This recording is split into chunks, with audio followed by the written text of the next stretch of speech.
좋아요, 구독. 오늘의 주제입니다. 윤석열 대통령이 대주주 양도세를 완화할지 지금 굉장히 이슈가 되고 있습니다. 연말 증시가 축포 터질 수 있을지 자세한 내용 짚어보도록 하겠습니다. 네, 윤석열 대통령의 대선 공약이기도 했습니다. 대주주 양도세 완화 방안 이번 주 중에 발표가 될 예정입니다. 아마 이번 주 초가 될 것으로 보이는데 지금 현재 어떤 가닥이 좀 나오고 있나요? 지금 그러니까 추경호 전 부총리가 네. 12월 12일 날 검토 안 한다. 이러니까 또 시장에서 굉장히 많이 요동이 있었고요. 네. 지금 예상되는 부분들은 12월 26일 전까지 이게 확정이 돼야 되는 부분들이 있기 때문에 사실 이제 새로운 경제부총리가 지금 청문회를 하지 않습니까? 그래서 네. 내일 19일입니다만은 청문회 과정에서 신임 최상목 경제부총리가 이거에 대해서 방안을 얘기할 것이다. 그런 지금 추측들이 나오고 있고요. 말씀하신 대로 이제 대선 공약이기 때문에 좀 진행하고 싶어하는 그런 의지가 강하게 지금 보이고 있고요. 그렇다면 이제 안이 두 개가 나와 있습니다. 기존 10억에서 30억이냐 50억인데 50억으로 지금 방향이 검토 중에 있는 것으로 지금 알려져 있고요.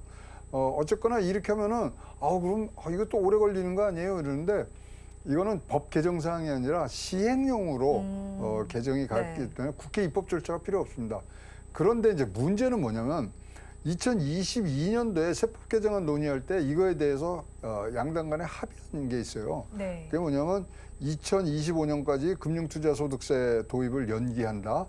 그 대신 대주주 기준은 종목당 10억으로 유지하자 이렇게 돼 있던 부분들이 있어서 네.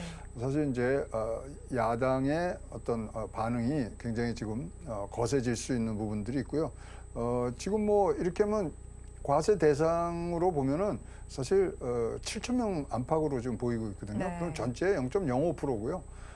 그러나 이분들이 갖고 있는 전체 총액은 20%까지도 육박할 수 있는 부분들이 있기 때문에 이 전체적인 이런 부분들을 하는데요.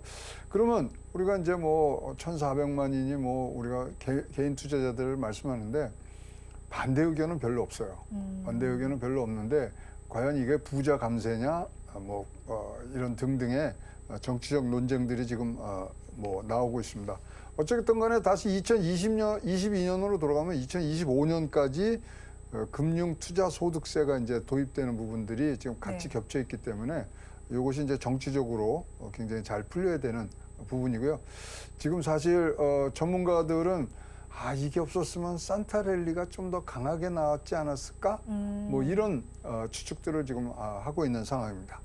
네, 일단은 시장에서는 그간 대주주 요건이 너무 보수적이다라고 하면서 사실 그렇게 되면서 연말이 되면 대규모 회피 물량이 나왔었잖아요. 그렇죠. 그런 만큼 이렇게 좀 개정이 된다면 앞으로 뭐 개인 투자자를 비롯해서 시장에는 어떤 영향이 나타날 거로 보시나요? 그러니까 이제 이런 뭐 개정하고 이런 기준을 완화하는 부분들이 말씀하신 대로 연말에 이제 매도 폭탄이 나온 것을 최소화해서 시장 교란을 지금 뭐 최소화하는 부분인데 작년 같은 경우도 2.6조, 네.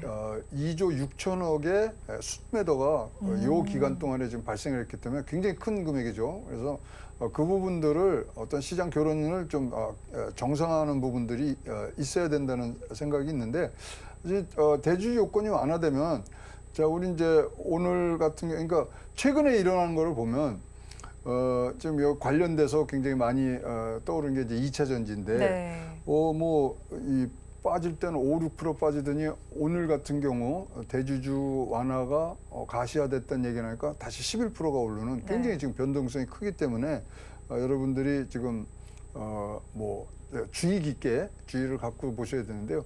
개인 투자자 입장에서 보면은 뭐 굉장히 좋은 거죠. 그렇기 때문에 앞으로 어떻게 갈 부분들인가에 대해서는 지금 뭐 논란이 많습니다만은 어쨌거나 이것이 내일 뭐 하는 방향으로 간다 그러면 강한 산타랠리의 연장선상에서 좀 더 강한 힘을 받을 수 있는 부분들로 지금 생각하고 있고요. 그러면 이제 종목이 중요할 거 아니에요. 그러면 개인 투자자의 비율이 높은 종목을 중심으로 해서 반등이 시작되지 않겠냐 이렇게 지금 우리가 유축을 하고 있습니다. 그렇죠. 아무래도 완화가 된다면 산타랠리가 찾아올 수 있고 개인 투자자들의 비중이 높은 종목을 중심으로 보자라고 말씀해 주셨는데 일단 마지막 거래일이 대주주 양도세 기준일이 되는 거잖아요. 그런 만큼 이제 26일까지 매도를 해야 반영이 맞습니다. 되는 건데 그러면 개인 투자자의 비중이 높은 종목이 아무래도 대표님 말씀처럼 좀 많은 영향을 받을 것 같아요. 그러면서 이번 주가 좀 운명적인 한 주가 될 것 같은데 특히나 개인 투자자 순매수 1위 종목이 올해를 살펴본 포스코홀딩스를 비롯한 2차 전지 종목들이 좀 맞습니다. 네. 만찬에 앞서서 말씀해 주신 예, 예. 것처럼 그런 만큼 2차 전지주들의 투자 좀 변동성에 어떻게 좀 유의를 해봐야 할까요? 2차 전지를 잘 좀 우리가 살펴보죠. 지금 지난주에 양도세 회피 물량이 나오면서 굉장히 이제 급락을 했어요. 네. 근데 2차 전지를 보시면 공매도 때부터 우리가 다시 되짚어 가면은 공매도 금지 이후에 가장 순매수를 많이 한 종목이 여기 아닙니까? 네. 삼성 SDI, 포스코홀딩스, 포스코퓨처엠 등등을 하는데 그 사이에 이제 그러면서도 뭐 그렇게 2차 전지가 뭐 확 올라가는 그런 느낌이 없고 또 우리가 성장이 굉장히 기대되는 종목인데도 불구하고 조금 뭐 우리가 생각보다는 상승세가 뭐 가파르지 않았거든요.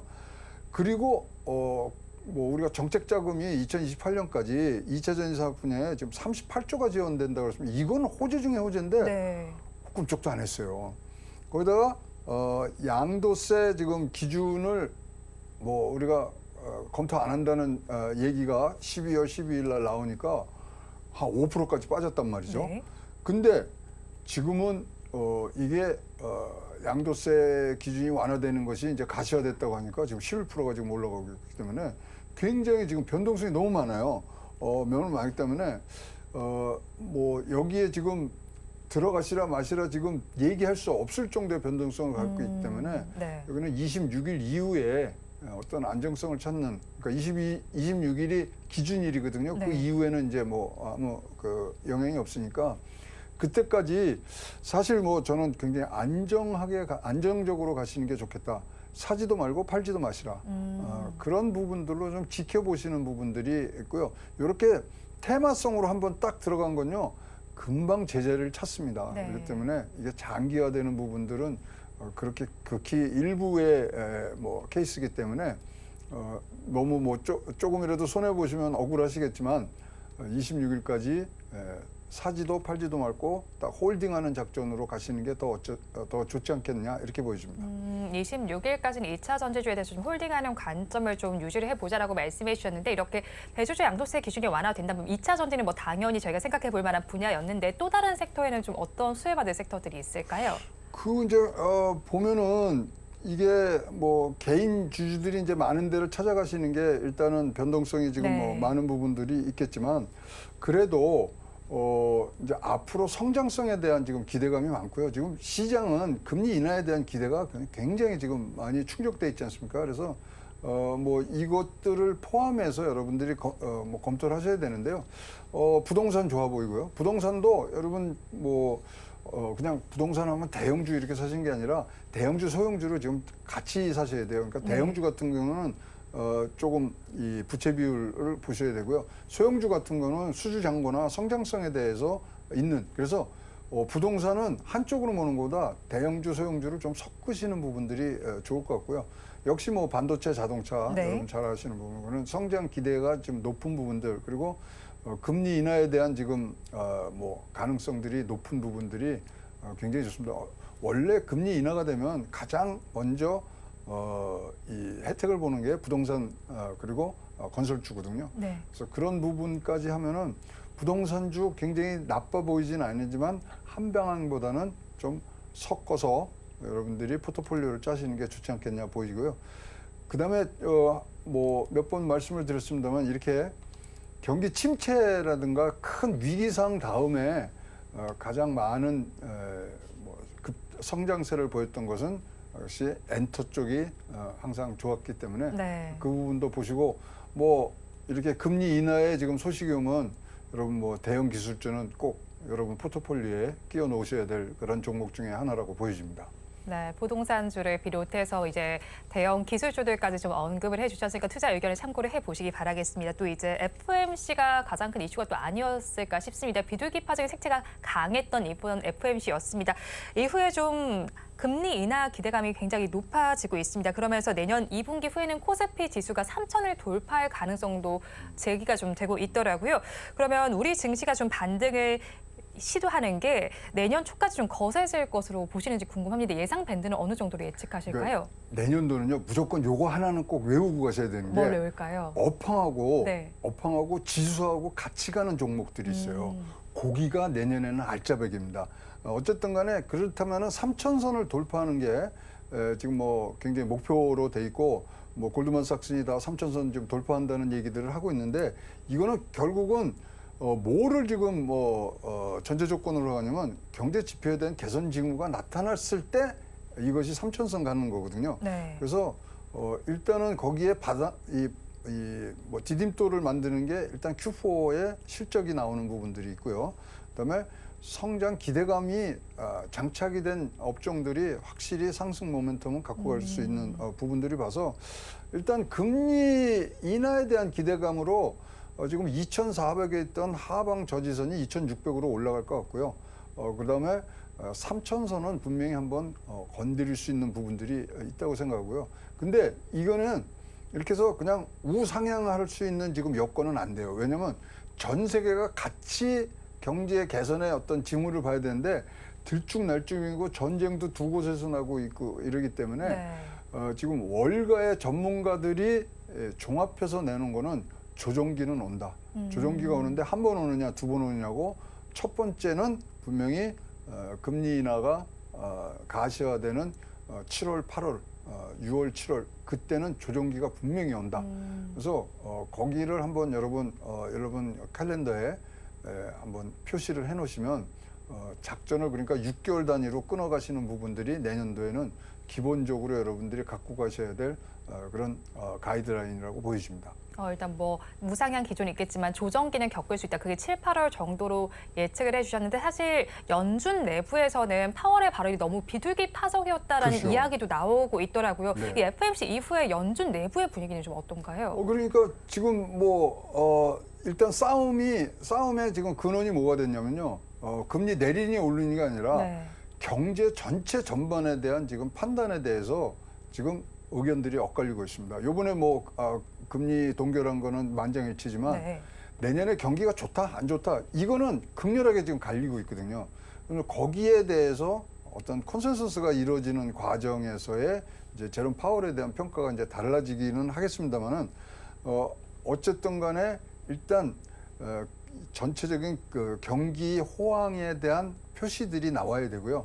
지금 현재 갖고 있는 우리가 지수라든가 이런 거는 금리 인하에 대한 기대감과 이런 예상은 다 지금 포함이 돼 있다고 여러분들 생각을 하셔야 되기 때문에 그러면 경기가 좋아진다?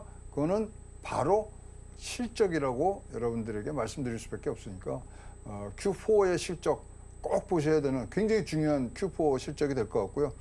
그 이후에 경제 지표, 거시 지표에 따라서 업황과 거시 지표가 같이 갈 수 있는 종목들이 굉장히 유망해질 것으로 보여집니다. 네, 4분기 실적을 좀 보자라고 말씀해 주셨고 업황과 또 지수가 같이 가는 쪽을 좀 보자라고 말씀해 주셨는데 금리 인하 기대감이 사실 모든 종목에 적용이 되질 않겠죠. 그렇다면 수급과 그리고 실적까지 뒷받침해 줄 만한 섹터는 어딜까요? 일단은 부동산 건설회사 지금 전체적으로 좋아질 부분이 있습니다. 그다음에 이제 금리 인하에 따라서 이건 100% 대형 기술주는 혜택을 받을 수밖에 없고요. 그다음에 이제 소위 말하는 산업혁명적인 차원에서 볼 때는 반도체 이제 드디어 문이 열린 것 같습니다. 그래서 반도체 특히 근데 이제 자동차 부분들을 지금 많이 말씀들을 하시는데 저는 조금 반반입니다. 왜냐하면 트럼프라는 미국 증시의 최대 변수가 11월 달에 기다리고 있는데 거기 가면 전기 자동차가 어떻게 바뀔지 모르거든요. 그러나 상반기에는 자동차는 괜찮을 거로 보여지고요. 그다음에 역사적으로 이런 주식시장에서의 어떤 패턴이 안 깨진 패턴이 하나가 있습니다. 그게 뭐냐면 전쟁이 일어난 후에 그 다음 연도에 바이오주는 항상 올랐습니다. 그래서 그런 식으로 여러분 포트폴리오를 좀 예상을 해주시면 좋겠고요.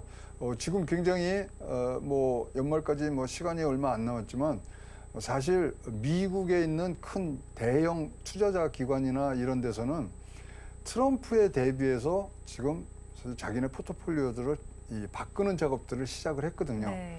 그래서 지금 말씀드린 이러한 종목들이 굉장히 미국의 현지에 있는 이 대형 투자자들이 관심을 갖고 있는 것이기 때문에 여러분도 같이 그 대열에 같이 가시는 것도 안정적 차원에서는 굉장히 좋아 보이라고 보이고요.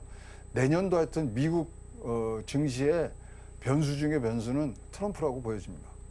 네, 내년 증시에 좀 변수가 트럼프다라고 좀 정리를 해주셨습니다. 그렇다면 내년 동안에 대선을 제외하고 또 체크해 볼 만한 포인트들이 또 있을까요? 좀 리스크 요인이 될 만한 것들이 있을까요?